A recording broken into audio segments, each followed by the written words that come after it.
बिस्मिल्लाहिर रहमानिर रहीम। हजरत साहल इब्ने साद বর্ণনা করেন, রসূল সাল্লাল্লাহু আলাইহি ওয়াসাল্লামের সামনে দিয়ে একজন লোক গেল। তিনি কাছে বসা লোকদেরকে জিজ্ঞাসা করলেন যে এই লোকটির ব্যাপারে তোমার অভিমত কি? সে বলিল,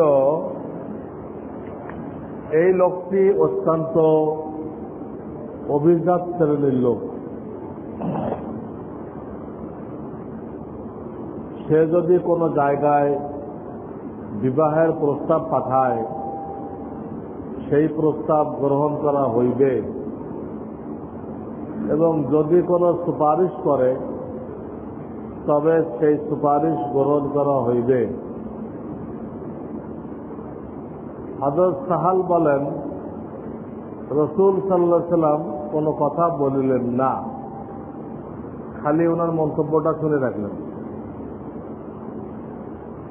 কিছুক্ষণ পর আরেকজন লোক রাসূল সাল্লাল্লাহু আলাইহি ওয়াসাল্লামের সামনে দিয়ে গমন করিল। রাসূল সাল্লাল্লাহু আলাইহি ওয়াসাল্লাম জিজ্ঞাসা করিলেন, এই লোক সম্পর্কে তোমার অভিমত কি? সেই ব্যক্তি বলিল, ইনি একজন গরিব মুসলমান। এই ব্যক্তি কোথাও বিবাহের প্রস্তাব পাঠাইলে তাহা গ্রহণ করা হইবে না, এবং কোন সুপারিশ করিলে তাহা গ্রহণ করা হইবে না। যদি কোনো কথা বলে তবে কেহ তার কথা শুনিবে না। রাসূল সাল্লাল্লাহু আলাইহি ওয়াসাল্লাম বলিলেন, আগে যাহার কথা জিজ্ঞাসা করিয়াছিলাম সেই রকম মানুষ দ্বারা যদি সমস্ত পৃথিবী পূর্ণ হইয়া যায়, ভরিয়া যায়, তবুও দ্বিতীয় ব্যক্তি তাহাদের সকলের চাইতে অধিক উত্তম। এই কথা তো আমি বারবার বলছি। বুশের মতো লোক দিয়ে যদি দুনিয়া ভরে যায়, তার চেয়ে বাংলাদেশের রিক্সা চালানেওয়ালা একজন গরিব মুসলমানের দাম আল্লাহর কাছে অনেক বেশি। বুশের কি দাম আছে?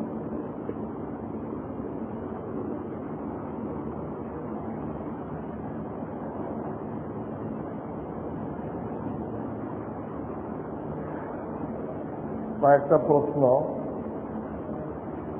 একজন মুসলমানের সাথে দেখা হলে সালাম দেওয়ার পর তাকে কি বলবো?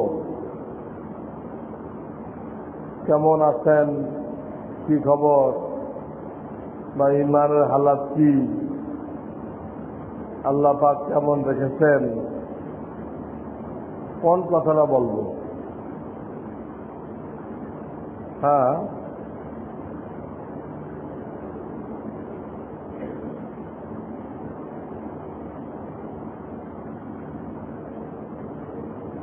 সালামের সাথে মুসাফা করা চাই।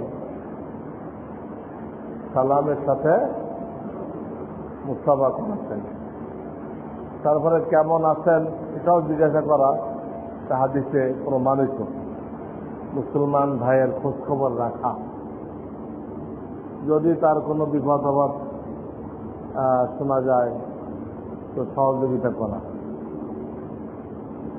খেদমতের নিয়েছে তার হালাত জানা, এটাও ভালো কাজ। যদি কেমন আছেন জিজ্ঞেস করতে কোনো অসুবিধা নেই। যদি তার কোনো সমস্যা জানা যায় তো সহযোগিতা করার নিয়ে থাকতে হবে।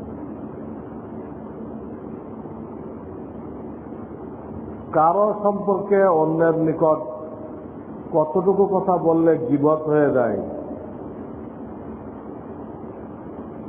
এমন কথা বললে গীবত হয় যখন এই খবরটা উনি জানবেন তো উনি কষ্ট পাবেন।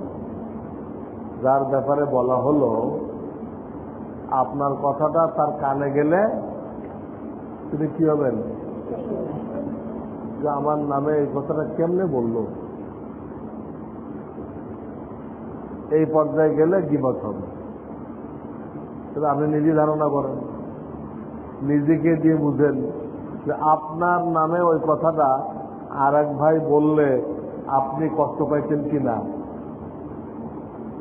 তাহলে না, তো কোনো কষ্ট পাওয়ার কিছু না, তো ঠিক আছে, এটা গীবত না। আর আপনার দিল যদি বলে যে আমাকেও তো বললে, আমার মেজাজটা তো খারাপ হয়ে গেছে, তাহলে কি হলো, এটা গীবত। আমি চাচার বাসায় থাকি,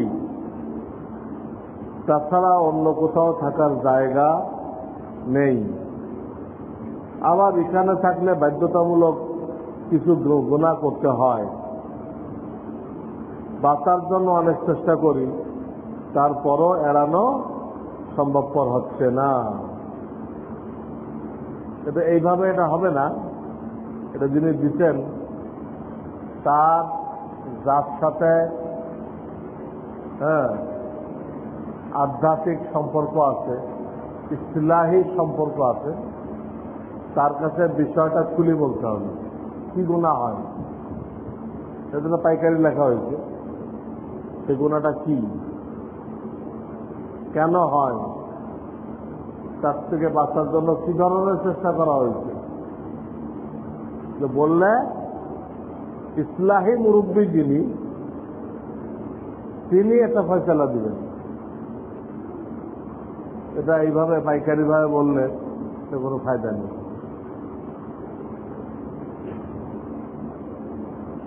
আকিকা করে যে নাম রাখা হয়েছে তা পুনরায় পরিবর্তন করা যায় কিনা? হ্যাঁ, যদি সুন্দর নাম হয়ে না হয় থাকে অবশ্যই পরিবর্তন করা জরুরি।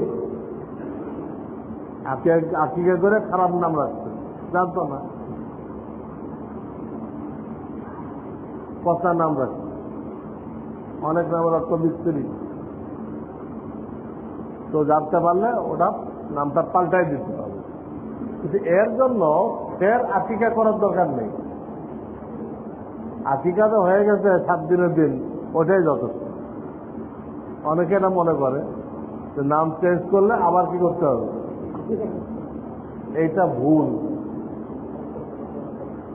নাম তো অনেক সাহাবার নাম হুজুরে বুড়া বয়সে চেঞ্জ করে দিতে, বুড়া বয়সে, যাতে কোনো অর্থ হয় না, তো পাল্টাই দিতে। হ্যাঁ, একজন নাম ছিল হাসান, হাসান তার অর্থ হলো ত্রেখানি, বাবার নাম রাখছে ত্রেখানি। না, তোমার নাম হলো সাহাল, তা সবকিছু কি হয়ে যায়, সহজ হয়ে যায়, আসান হয়ে যায়। হাসানরে পাল্টায় সাহাল, সাহাল, 3 আলাম, সাহাল। অনেকের নাম হুজুরে পাল্টাই দিচ্ছে, যত বেঢঙ্গা নাম পাইছেন। হ্যাঁ,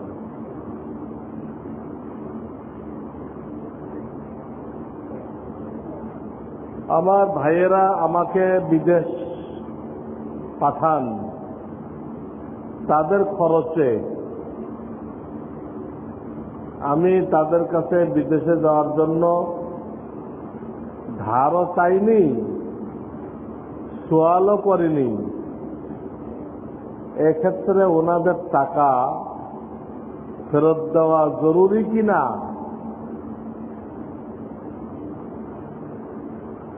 তো তাদের থেকে জানতে হবে, আপনার ভাইদের থেকে জানতে হবে যে আপনারা আমাকে বিদেশে যাওয়ার সময় যে টাকা দিয়েছিলেন, কি হাদিয়া গিফট করছেন আমাকে, না লোন করজ হিসেবে দিচ্ছেন? দাতাদের থেকে জিজ্ঞেস করতে হবে। আমি মুফতি সাহেব বলে দিলে হবে না, টাকা যারা দিচ্ছে ওদের থেকে জানতে হবে। তারা তো বলে তুমি আমাদের ছোট ভাই, আমরা এমনি দিয়ে দিচ্ছি, তো ঠিক আছে, আর ফেরত দেওয়া লাগবে না। তারা যদি বলে কর্জ হিসেবে দিচ্ছি, তাহলে ওটা পরিশোধ করতে হবে। এই জন্য নেওয়ার সময় উচিত ছিল ওটা ক্লিয়ার করা। যখন তাদের টাকাটা গ্রহণ করা হলো তখনই ক্লিয়ার হইতে হচ্ছে।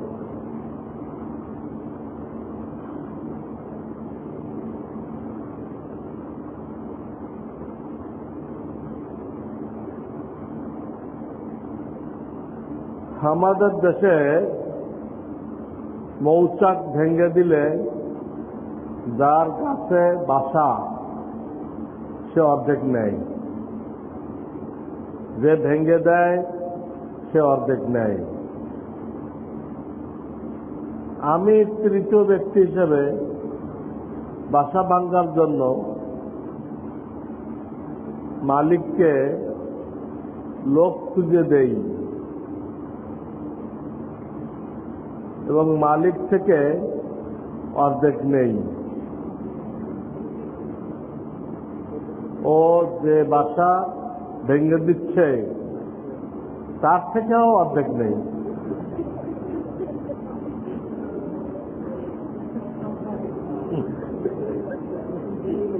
এটা জায়েজ আছে কিনা?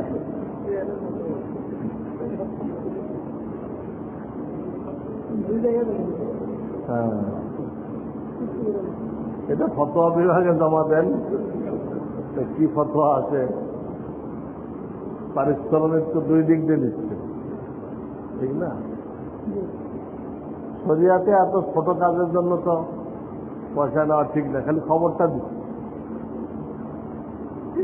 ঠিক না?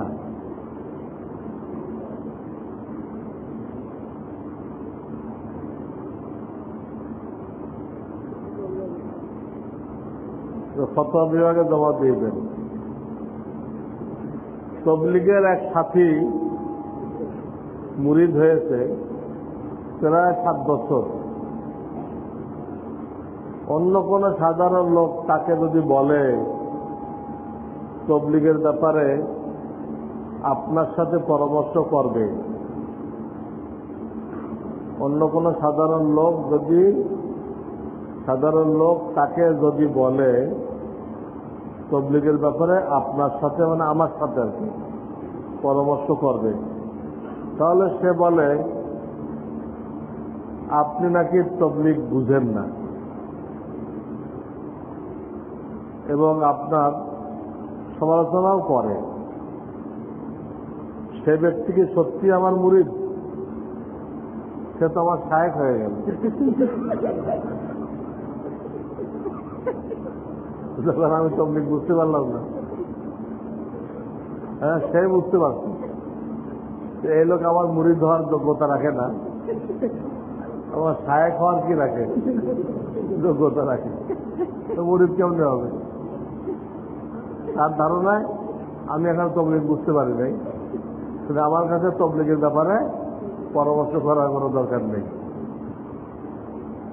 তাহলে সে মুরিদ হইতে পারে না। ব্রাশ করে নামাজ পড়লে আর মেসওয়াক করে নামাজ পড়লে কি সমান সওয়াব পাওয়া যায়? মূল মেসওয়াক করার যে সওয়াব, এটা তো সমান, চাই মেসওয়াক করেন বা ব্রাশ করেন।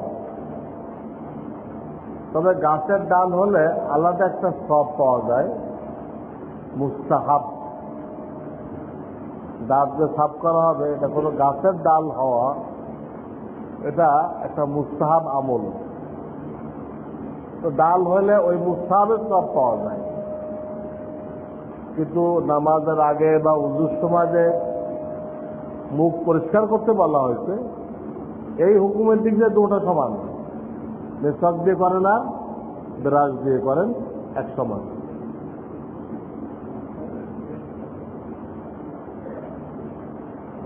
আল্লাহ গায়েব সম্বন্ধে সম্পূর্ণ অবগত আছেন।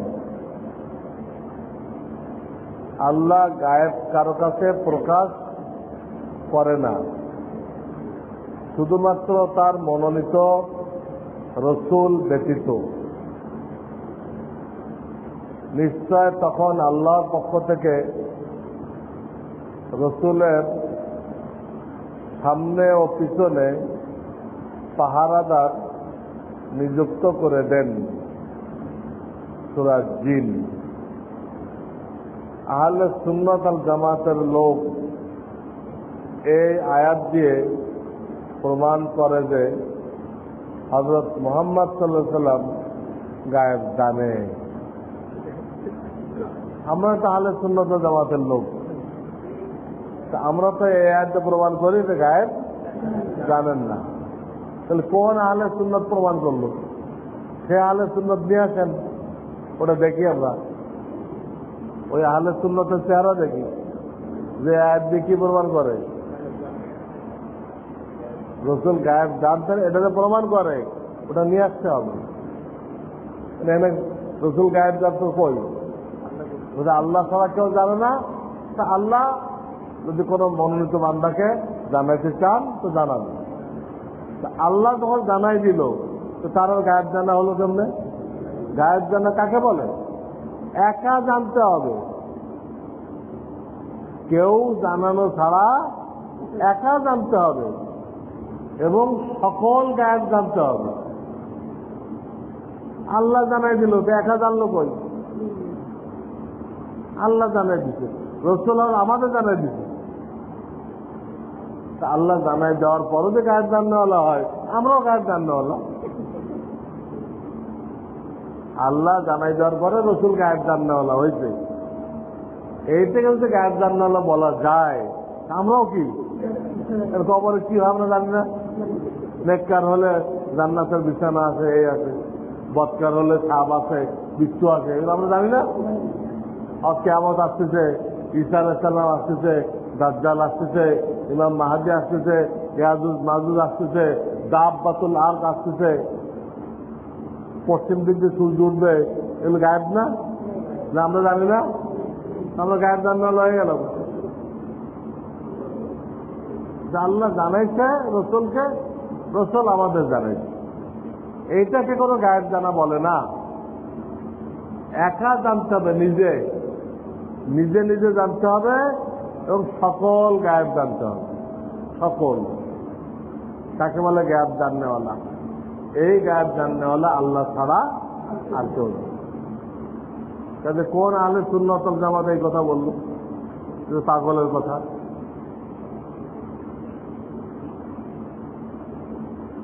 দিলে গুনাহের ওয়াসওয়াসা আসলে কি করণীয়? আউযু বিল্লাহ পড়তে হবে।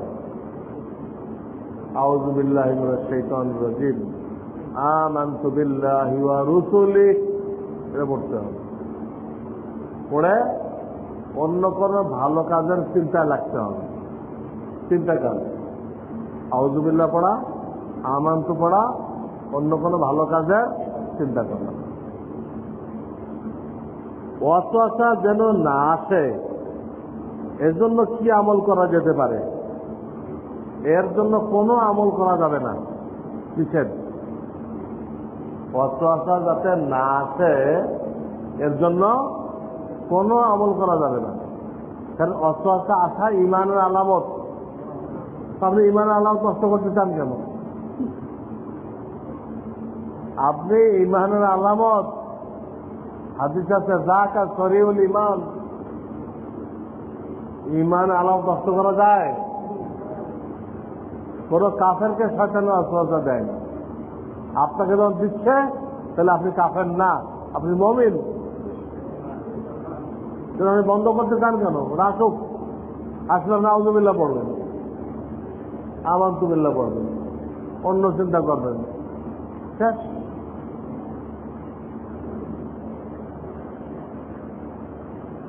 শরীর দেখা যায় এমন জামা পরে নিজ ঘরে নামাজ পড়া যাবে কিনা? পুরুষ যদি হয় তো নিজ ঘরে কেন, মসজিদও পড়া যাবে। কারণ পুরুষের তো হাঁটু থেকে নাভি পর্যন্ত ঢাকা ফরজ, বাকিটুকুলো সুন্নত। অত পাতলা হলে সুন্নত হলো না, নামাজ তো হয়ে যাবে। কিন্তু যদি মহিলা হয়ে থাকে মহিলাদের পুরা শরীর ঢাকা ফরজ, তাহলে 2 হাতের এই কবজির থেকে এদিকে চেহারা, পায়ের পাতা, এই 3টা বাদে মহিলাদের একদম কবজি সহ পুরা ঢেকে রাখতে হবে। এটা আমাদের মেয়েরা হাফ হাতা ব্লাউজ পরে, আবার পরে শাড়ি, সেজদা করতে গেলে হাত খুলে দেয়, সেজদা করতে গেলে কি হয়, হাত খুলে দেয়। এতে তো তাদের নামাজ হয় না।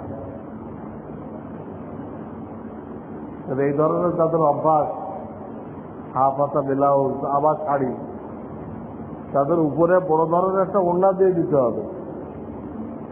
আজকাল ওড়না আছে না, ওর ভিতরে মাথা ঢুকাই দিলে এখানে আটকাই থাকে একদম হাঁটু পর্যন্ত।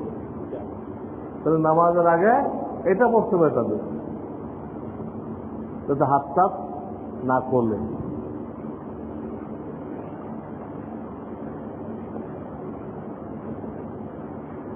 আমি একটা গরু কিনে একজনকে পালতে দিয়েছি, সেই গরুকে পেলে বড় করবে।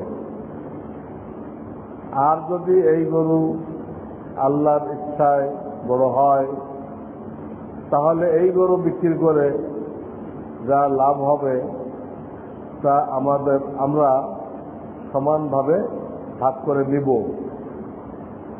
এতে কোনো সুদ হবে কিনা? না, সুদ হবে না, এটা করা যাবে। আপনার গরু আর তার সরব মেহনত, পালতে মেহনত লাগবে না, পয়সাও লাগবে। আর বড় হলে বিক্রি করে দুজনে ভাগ করে নিল, এটা কোনো সুদ হবে না। সুবহানাল্লাহ ওয়া বিহামদিহি সুবহানাল্লাহিল আযীম। اللهم صل على محمد النبي الأمي وعلى آله وسلم تسليما. ربنا ظلمنا أنفسنا وإن لم تغفر لنا وترحمنا لنكونن من الخاسرين. رب ارحمهما كما ربياني صغيرا. ربنا هب لنا من أزواجنا وذرياتنا قرة أعين واجعلنا للمتقين إماما. سبحان ربك رب العزة عما يصفون وسلام على المرسلين والحمد لله رب العالمين.